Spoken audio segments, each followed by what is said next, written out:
It will be the topic of the week, friends. The heat is turning up across our state for the next couple days, and I'm not just talking about the weather.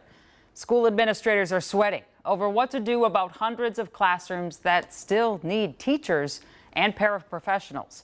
On Friday, we focused on how St. Paul Public Schools was getting aggressive with their unique approach to hiring some of their open positions. But this isn't just an issue for districts in the metro area. Kent is here now to talk about the results of a statewide hiring survey. Hey, Kent.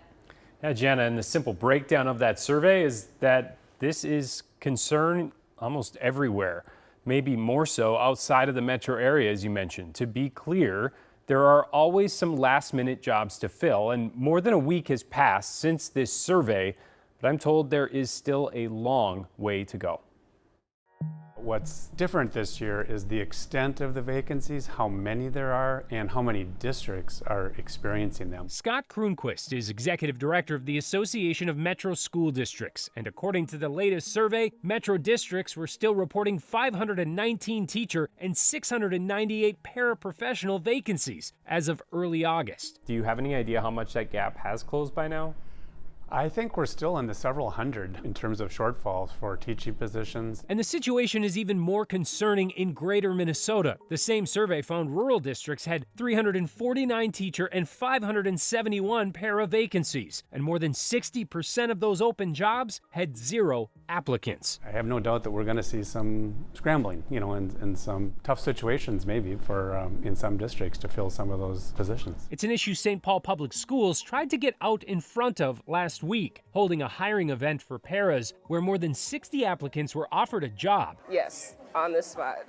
Within minutes. So now I'll be a TA coming next school year. The district credits the effort, along with higher starting pay, for helping it buck the trend. We were probably double this a year ago in terms of the openings for teaching and education assistants. But they still have dozens of jobs to fill. And Scott says raising pay alone won't help a statewide shortage. But oftentimes now what happens with one district is able to fill an opening, but it's because they stole someone from another district, right? So it's kind of has this domino effect. He says some districts have started to explore a new option, giving student teachers a chance to fill open jobs. They can now actually be hired under a Tier 2 license and basically end up doing their student teaching at the same time they're actually teaching and getting paid for it. He says districts have also been recruiting outside our borders. Going after those world language teachers and native language speakers because they're so hard to find. Money dedicated by the legislature in 2021 is also working on marketing the profession to the next generation at a time when the pandemic accelerated a long coming wave of retirements. Together,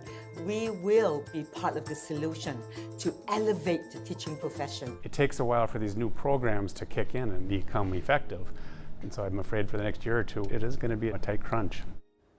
Now, Scott says one other way schools are trying to get creative is by reaching out to parents. We've heard about that in recent years, Jana, in response to the shortage of school bus drivers. But he says some have also been recruited into teachers' aide roles, which don't require a license. Kent, you pointed out this is statewide, but it's also nationwide. My mom's a retired teacher. She's 73 years old, and she gets a call to substitute teach every single day in her former district. Yeah, and by the way, we didn't even get into substitute teachers. They're going to be in high demand again, and those wages are something that all of those districts are going to be competing with again. I'm sure we'll tackle it soon. Thanks so much, Kent.